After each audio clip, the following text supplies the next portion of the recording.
Operation Sindoor air ಸ್ಟ್ರೈಕ್ನಲ್ಲಿ ಕೊಲ್ಲಲ್ಪಟ್ಟ 5 most wanted ಭಯೋತ್ಪಾದಕರು ಯಾರು? ಮೇ 7ರ ಮಧ್ಯರಾತ್ರಿ ನಡೆದಿದ್ದ ಆಪರೇಷನ್ ಸಿಂಧೂರ್ ಏರ್ ಸ್ಟ್ರೈಕ್ ಬಗ್ಗೆ ನಮಗೆಲ್ಲ ಗೊತ್ತಿದೆ. ಈ ಏರ್ ಸ್ಟ್ರೈಕ್ನಲ್ಲಿ 100ಕ್ಕೂ ಹೆಚ್ಚು ಉಗ್ರರು ಹತ್ಯೆಯಾಗಿದ್ದಾರೆ. ಅದರಲ್ಲಿ 5 ಜನ ಮೋಸ್ಟ್ ವಾಂಟೆಡ್ ಪ್ರಮುಖ ಭಯೋತ್ಪಾದಕರನ್ನ ಭಾರತೀಯ ವಾಯುಪಡೆಯು ಹತ್ಯೆ ಮಾಡಿತ್ತು. ಆ 5 ಜನ ಮೋಸ್ಟ್ ವಾಂಟೆಡ್ ಭಯೋತ್ಪಾದಕರು ಯಾರು ಎಂಬುದನ್ನು ಒಮ್ಮೆ ನೋಡ್ಕೊಂಡು ಬರೋಣ. Mudassar guardian Khas. Mudassar Lashkar A Toiba ಭಯೋತ್ಪಾದಕ ಸಂಘಟನೆಯ ಮುರಿಡ್ಕೆಯ ಮರ್ಕಜ್ ತೊಯ್ಬಾದ ಉಸ್ತುವಾರಿಯಾಗಿದ್ದ. ಈತನ ಅಂತ್ಯಕ್ರಿಯೆಯಲ್ಲಿ ಸ್ವತಃ ಪಾಕಿಸ್ತಾನಿ ಸೇನೆ ಗೌರವ ವಂದನೆ ನೀಡಿತು. ಪಾಕಿಸ್ತಾನದ ಸೇನಾ ಮುಖ್ಯಸ್ಥ ಹಾಗೆಯೇ ಪಂಜಾಬ್ ಪ್ರಾಂತದ ಮುಖ್ಯಮಂತ್ರಿ ಮರಿಯಂ ನವಾಜ್ ಪರವಾಗಿ ಪುಷ್ಪಗುಚ್ಛಗಳನ್ನು ಇಡಲಾಗಿತ್ತು. ಈ ಅಂತ್ಯಕ್ರಿಯೆಯ ನೇತೃತ್ವವನ್ನು ಜಾಗತಿಕ ಭಯೋತ್ಪಾದಕ ಮತ್ತು ಹಿರಿಯ ಎಲ್ಇಟಿ ಕಮಾಂಡರ್ ಹಾಫೀಜ್ ಅಬ್ದುಲ್ ರೌಫ್ ವಹಿಸಿದ್ದ.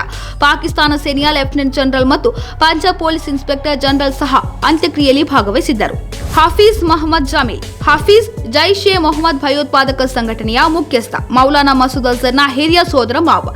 ಈತ ಬಹುವಾಲ್ಪುರದ ಮರ್ಕಜ್ ಸುಬಾನ್ ಅಲ್ಲಾಹ್ನ ಉಸ್ತುವಾರಿ. ಯುವಕರನ್ನ ಉಗ್ರ ಸಂಘಟನೆಗೆ ಸೇರ್ಪಡೆ ಮಾಡುವುದು ಮತ್ತು ಜೆಇಎಂಗೆ ನಿಧಿ ಸಂಗ್ರಹಣೆಗೆ ಈತನ ಪ್ರಮುಖ ಕೆಲಸವಾಗಿತ್ತು. ಮೊಹಮ್ಮದ್ ಯೂಸುಫ್ ಅಜರ್ ಅಲಿಯಾಸ್ ಉಸ್ತಾಜ್ರಿ. ಈತ ಮಸೂದ್ ಅಜರ್ನ ಸೋದರ ಮಾವ. ಜೈಷ್ ಎ ಮೊಹಮ್ಮದ್ ಸಂಘಟನೆಯ ಉಗ್ರರಿಗೆ ಬಹವಾಲ್ಪುರದ ಮರ್ಕಜ್ ಸುಬಾನ್ ಅಲ್ಲಾಹ್ದಲ್ಲಿ ಶಸ್ತ್ರಾಸ್ತ್ರ ತರಬೇತಿಯನ್ನ ಕೊಡ್ತಿದ್ದ.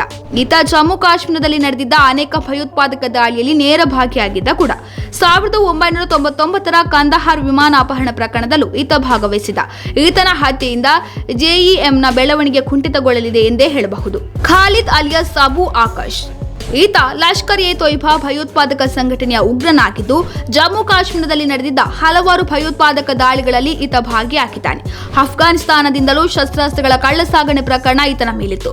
ಫೈಸಲಾಬಾದ್ನಲ್ಲಿ ನಡೆದಿದ್ದ ಈತನ ಅಂತ್ಯಕ್ರಿಯೆಯಲ್ಲಿ ಪಾಕಿಸ್ತಾನದ ಹಿರಿಯ ಸೇನಾಧಿಕಾರಿಗಳು ಮತ್ತು ಫೈಸಲಾಬಾದ್ನ ಸರ್ಕಾರಿ ಅಧಿಕಾರಿಗಳು ಭಾಗವಹಿಸಿದ್ದರು. ಮೊಹಮ್ಮದ್ ಹಸನ್ ಖಾನ್. ಪಿಒಕೆಲಿ ಭಾರತೀಯ ಸೇನೆಗೆ ಬಲಿಯಾದ ಈತ ಪಿಒಕೆಲಿ ಜೈಷ್ ಎ ಮೊಹಮ್ಮದ್ ಸಂಘಟನೆಯ ಕಾರ್ಯಾಚರಣೆ ಕಮಾಂಡರ್ ಆಗಿದ್ದ.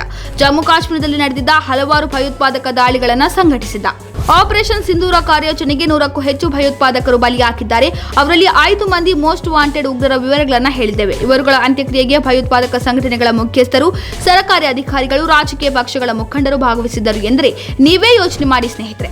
ಅವ್ರ್ಯಾಕೆ ಭಾರತಕ್ಕೆ ಮತ್ತು ಜಗತ್ತಿಗೆ ಬೇಕಾಗಿರುವ ಮೋಸ್ಟ್ ವಾಂಟೆಡ್ ಉಗ್ರರು ಎಂಬುದು ನಮಗೆಲ್ಲ ತಿಳಿಯುತ್ತೆ. ಮಾಧ್ಯಮಗಳ ವರದಿಗಳು ಹೇಳುವಂತೆ ಜೆಇಎಂನ ಮುಖ್ಯಸ್ಥ ಮಸೂದ್ ಅಜರ್ ಕುಟುಂಬದ 10ಕ್ಕೂ ಹೆಚ್ಚು ಜನರು ಆಪರೇಷನ್ ಸಿಂಧೂರಕ್ಕೆ ಬಲಿಯಾಗಿದ್ದಾರೆ. ಇದು ಕೂಡ ಪಾಕ್ ಪ್ರೇರಿತ ಭಯೋತ್ಪಾದನೆಗೆ ತುಂಬಲಾರದ ನಷ್ಟ ಎಂದರೆ ತಪ್ಪಾಗಲಾರದು.